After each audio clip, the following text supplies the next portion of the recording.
Assalamu alaikum, everybody. Let me take you through the tour of the Salaam Center. Let's start by looking at the tube station, where the tube station is. You can see where the bridge is, literally 2 to 3 minutes walk from the Salaam Center. You can see the London Underground train at North Harrow, just left North Harrow to go towards Harrow on the Hill. And you can also see bus stations, one just across the road and one on the same side, both about 50 to 100 yards away. So here it is all ready and built. Externally, alhamdulillah, it's all done. We'll just have a look at it from the other side. We'll walk a little here and we'll look at it from the other side as well. We can see the front of it. I'm standing within the pump station courtyard and you can see the front of it. And we'll now walk around the side to have a look at it from the Canterbury Road end.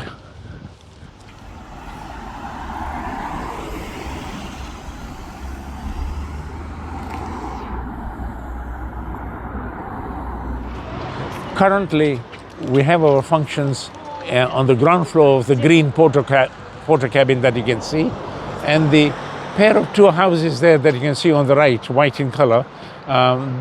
Those premises also are part of the Salaam Center development, and currently we have our functions in one of those houses and the ground floor of the porter cabin. The first floor of the porter cabin is let to the contractors for their offices. The nursery across the road, the North Harrow Nursery, is owned by a group of some 16 individuals who run this as a business, and I'm glad to say that Salaam Center has got a share in it as well, 1/17 of the share. Alhamdulillah, we get a good income from that, which will help with the running costs of the Salaam Center. You can see we have really completed the second phase of the construction. The first phase created the 2 floors of basement and all the groundworks, and this second phase of the building now complete externally. I'll just take you around the corner to show you where the green wall is going to be. So where you see this insulation that goes right around the corner and right at the back, that's going to be all green wall. Either a live green wall or a good quality artificial green wall that will look like live plants all over there. And this area here becomes the garden. It's called the Garden of Contemplation, which also has got an opening into the center. And as you enter, the coffee shop just sits around the corner. So that will be a useful place, particularly during the summer months. We'll now enter the building itself. So I'm standing next to the main entrance to the Salaam Center here. These are temporary doors, but this entrance is straight from the street level. Needless to say, the hoarding here that you can see will come out, will come down, and you just come to this triangular area, which is the baraza area or the social interaction area, or we can call it the piazza. That people hang around here before you enter the building through this main door, as I said. And as you enter, the first thing you see is a reception desk there, the foyer and the reception desk. And behind the reception desk, there's going to be a feature staircase. The main staircase that most people will use is a glass staircase that will be fitted at the very end. And the staircase will look something like what you see on the image there. Still sticking to the ground floor, on my left here, is the restaurant space here. There will be a 42-seater placement restaurant here, and there's going to be a coffee shop there as well, leading outside through that door to the Garden of Contemplation. And we will now walk on the right side of the ground floor, and as you can see, this is really the main feature of the Salaam Center, where the prayer hall is. It's a double-height prayer hall. That's the direction of Qibla. That's the direction of Qibla. It's double height, as you can see. Alhamdulillah, there are 14 skylights here, which bring the rays of sun, the nur of Allah subhanahu wa ta'ala through the 14 skylights for people who are contemplating here and praying here. on this floor.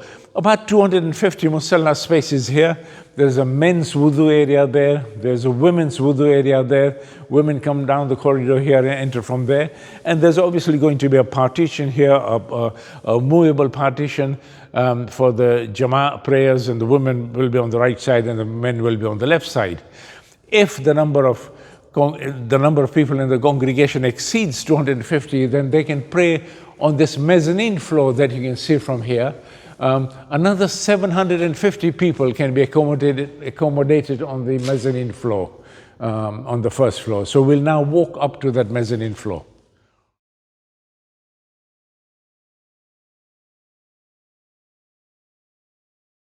We are standing on the mezzanine floor. You can see the mihrab here. And as I said, if there are more than 250 people who are praying at any one time, then another 750 people can be fitted here in this hall. The hall here has to be multifunctional. Needless to say, Salaam Center will need plenty of volunteers to run it, but over and above, we'll need paid individuals to run this. It can't be run like a imambara or a masjid. It will have to be run like a shopping center or a leisure center. So we'll need people, employed people, to run the place. So this hall can be an imambara, it can be a conference center, and it can be a wedding banquet as well. And we have spaced out that you can actually fit 25 tables with 10 seats around it for wedding banquets or wedding receptions. And I think that could be a good income generator. So we have to make sure that there is sufficient income generation for the running of the Salaam Center. We would love it to be financially self-sustaining. If not 100%, at least I hope that 80% of the annual expenditure is covered by income received from various parts. We saw the restaurant, we saw the coffee shop. So here is another space where we should be able to generate income. This hall will also house madrasa classrooms or conference syndicate rooms, if you like. There'll be rooms there which can be collapsed, and the walls can be collapsed and stored away behind that staircase, or you can open it up for a larger hall, depending upon its use. The architect, who is a Muslim, South African Muslim, and his wife is a Spanish revert, Ali Manjera and Ada Manjera.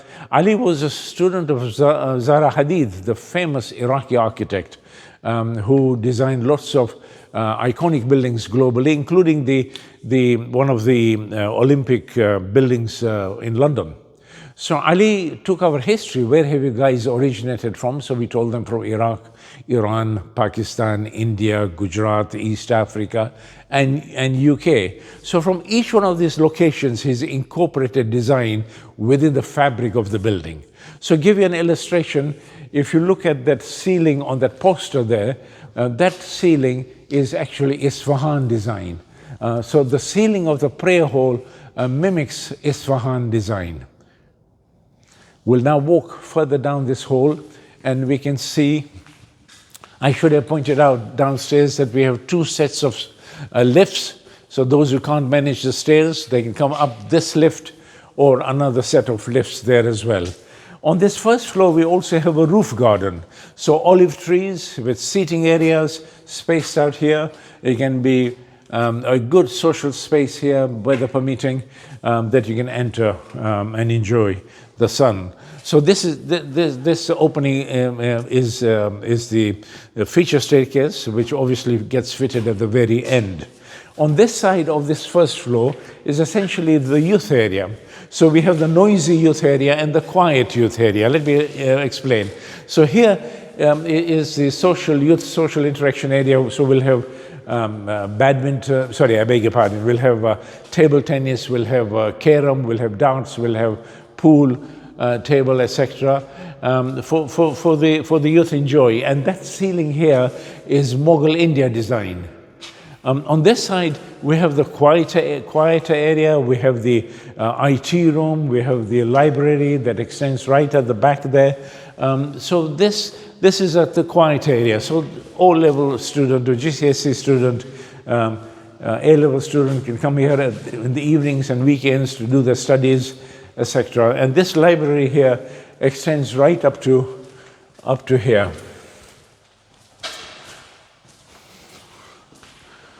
So that's this red line here separates the library from the youth center.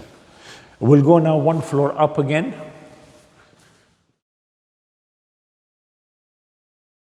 So you can see that the roof of the rest of the building, rest of the Salaam Center.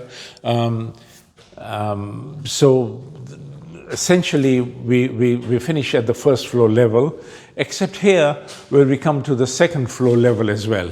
We go the lift here, and this area is essentially admin area. So we have a boardroom here.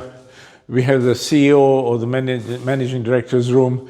We've got a CCTV room, we've got a security room behind there, we've got the admin area here. And on the right here, we are actually going to incorporate a multimedia room or a studio to create podcasts, radio programs, television programs if need be in the future. And alhamdulillah, this area has been sponsored by a Kuwaiti colleague of ours whose father was in the film industry and a photographer, and he has kindly sponsored the whole of this media room, alhamdulillah. We'll now go right down to basement -2, all the way down. This illustration here shows different areas on different floors. We came to the ground floor, we looked at the prayer hall, we looked at the dining area, we looked at this feature staircase. Then we came up on the first floor and we looked at the mezzanine floor, we looked at the youth center, and we are now going to go all the way down to -2. So here we are on -2 level. We came down those set of stairs. The final feature staircase will land here, on the right here. You can see the sign on the floor where the final steps would be. As I said, there are also 2 sets of lifts. There is a lift here, and there's a lift there as well. So behind me, as you can see, is a double-height sports hall. It's Sports England size. It's going to be able to house 4 badminton courts. You can play 5-a-side or 7-a-side football.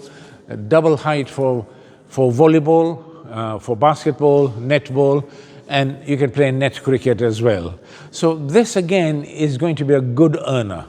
Our youths, particularly Salman Jaffrey's youths, who have great difficulty and spend a lot of money renting different facilities elsewhere, I think this will be a great addition to their needs. Here you can see on this poster that the architect has designed the ceiling of the sports hall to mimic the Tanzania Maasai design. You can see on -1 there's a gallery that you can view here. Wherever there is viewing, it will be glazed, and inshallah we'll try and use the glazing of the type that you can press the button and it converts from transparent to opaque for hijab purposes when women are playing here on their own without hijab. On that far corner is a plant room, if you like. So all the equipment relating to water, heating, ventilation, etc. is all housed in that area. And there's a sports hall storage space there as well. This is another feature of the Salaam Center, which I think will be very popular, and it will going to be utilized very well. Essentially, it's an auditorium. It's a lecture theater. You can imagine the stage there, the central aisle here, 5 seats on either side. It houses some 90 people, including a couple of wheelchairs as well. And you can use it for a lecture, you can use it for a drama, you can use it for a play, you can use it for teaching, training, and a film show as well. Again, the architect has been clever enough to incorporate the William Morris floral design within the lecture theatre walls and ceilings. If you walk here, Just to reiterate again, this is where the feature staircase finally ends. And beyond the staircase here, from the red line here right up to the wall at the end, is the children's play area. So on two levels, soft play area that you put a 2 to 10-year-old and you will have difficulty getting them out of here. And next to that, this is exclusively women's changing area with the entrance from here. So we've got the showers, we've got the lockers, we've got the toilets, we've got the basins, etc. for women's, exclusively women's use. And this area leads on to exclusive women's gym. Our studies have shown that there's a need for an exclusive women's gym available all the time. Not only Muslim women, but women as a whole prefer the privacy of women's only gym. So again, I feel this is going to be a good income earner as well. But you can see the sports hall, and you can appreciate the amount of earth that has been excavated from here. Believe me, it was a long, protracted job, an expensive job. Some 800 London double-decker buses volume of earth has been excavated from here. And it's the solid steel structure. Somebody told me that they don't think there's any other area in Harrow underground which is as robust as this. Unfortunately, when we dug this place up, we didn't find oil or gold. And had we found either of those, the place would have been up and running by now. But inshallah, with your help, we'll get this done. We are on -1 floor, 1 floor below ground. You can see the -2 floor there, the sports hall where we were. And we have just come up to the mezzanine floor here. As you can see, because of the double height required for the sports hall, the floor that I'm standing on here is essentially a mezzanine floor. So we'll walk around the mezzanine floor. Where it says the plan from here, it has now changed to men's changing area. So just like we saw the women's changing area downstairs, men's toilets, showers, lockers, etc. would be here. Next to this, there is a commercial kitchen space here, state-of-the-art equipment to turn around large volume of meals at a time. Exactly above here is where the restaurant is sitting on the first floor. So we have got a dumbbell waiter here. We can push the cooked food upstairs to be served. Imagine there'll be a wall here, and beyond the wall, that area is going to be an additional plant room for equipment. And this area here is going to be a sports studio. So for yoga, Pilates, whatever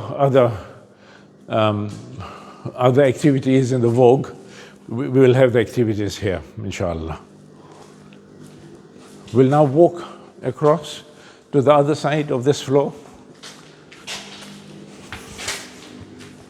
The flooring on this floor and the -2 floor is more or less complete. We have laid the insulation, we have done the screening, we have laid underfloor heating pipes for underfloor heating. You can see the manifolds in black there, covered in black. These are the manifolds which control the underfloor heating. So just the final floor needs to be laid here.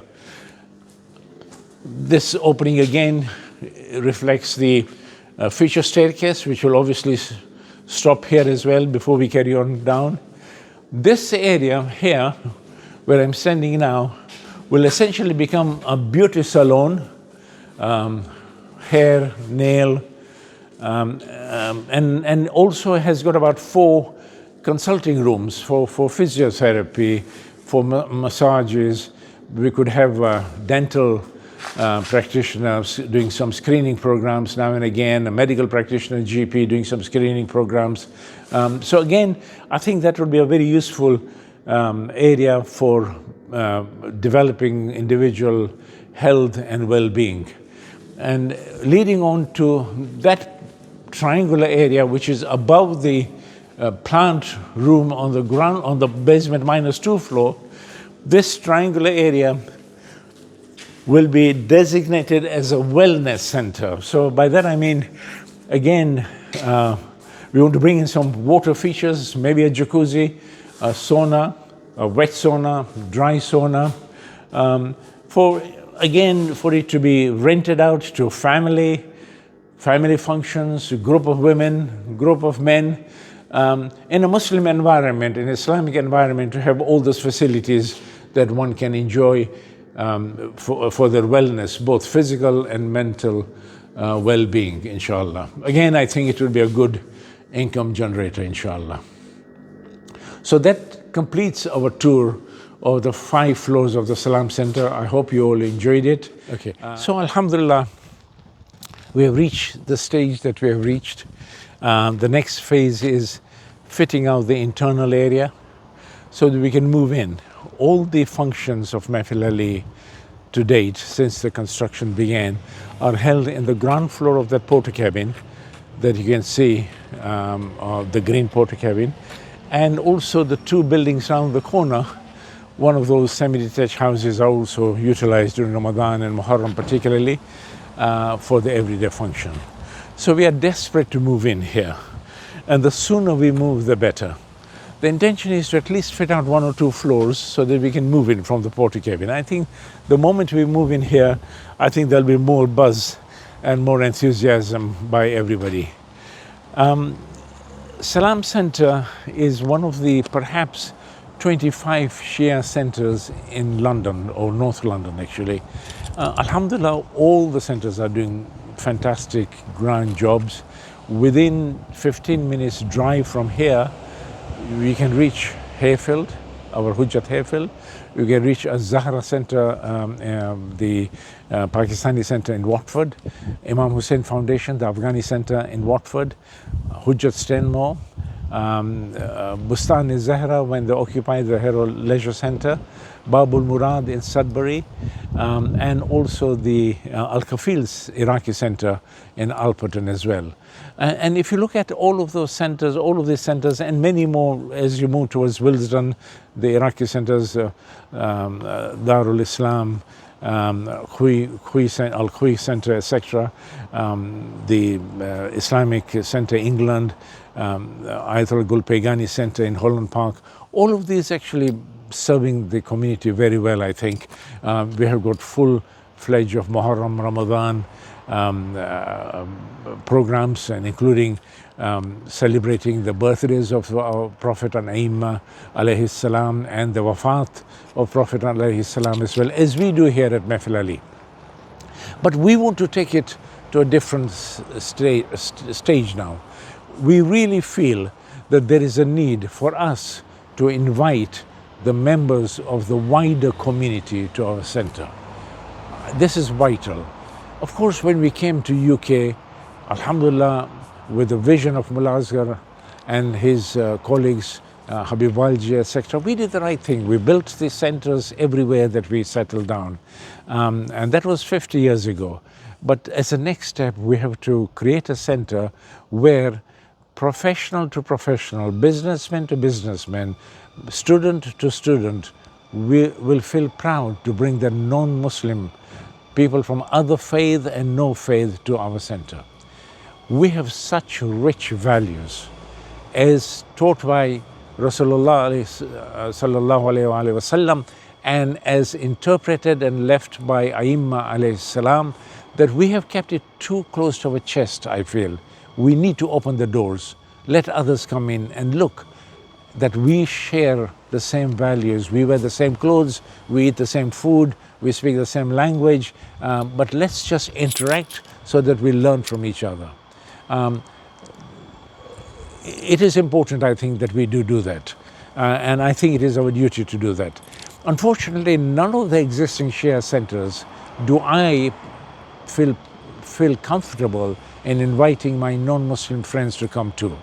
Of course, we invite them during weddings or whatever, but we all worry about what are they going to be and what are they going to do and how comfortable are they going to be. And we make sure that we do our best to look after them. But just turn it around here.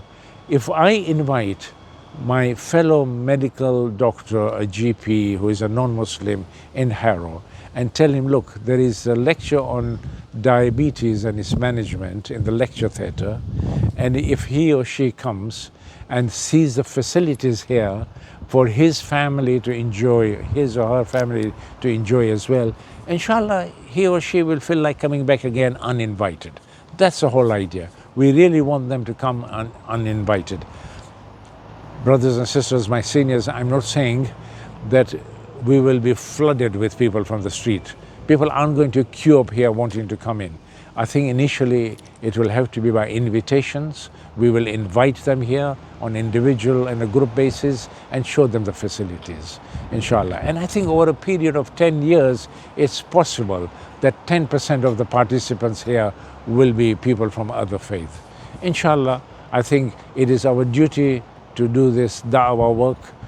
It is very important that we remember, as ambassadors of Allah subhanahu wa ta'ala on this land, it is our duty to spread the message of Imam Hussein alayhi salam, his sacrifice, to awaken and bring in social justice across the globe, inshallah. It's going to be a drop in an ocean attempt. Inshallah, we'll succeed. We will fall down many times. We haven't done this before. We haven't copied it from anybody. We will fall down, but each time we'll pick ourselves up. We'll make mistakes. We'll pick it ourselves up and move on. And inshallah, if this model is a success, I see it being replicated across not only United Kingdom, but across in America and Canada as well. Asante, thank you very much.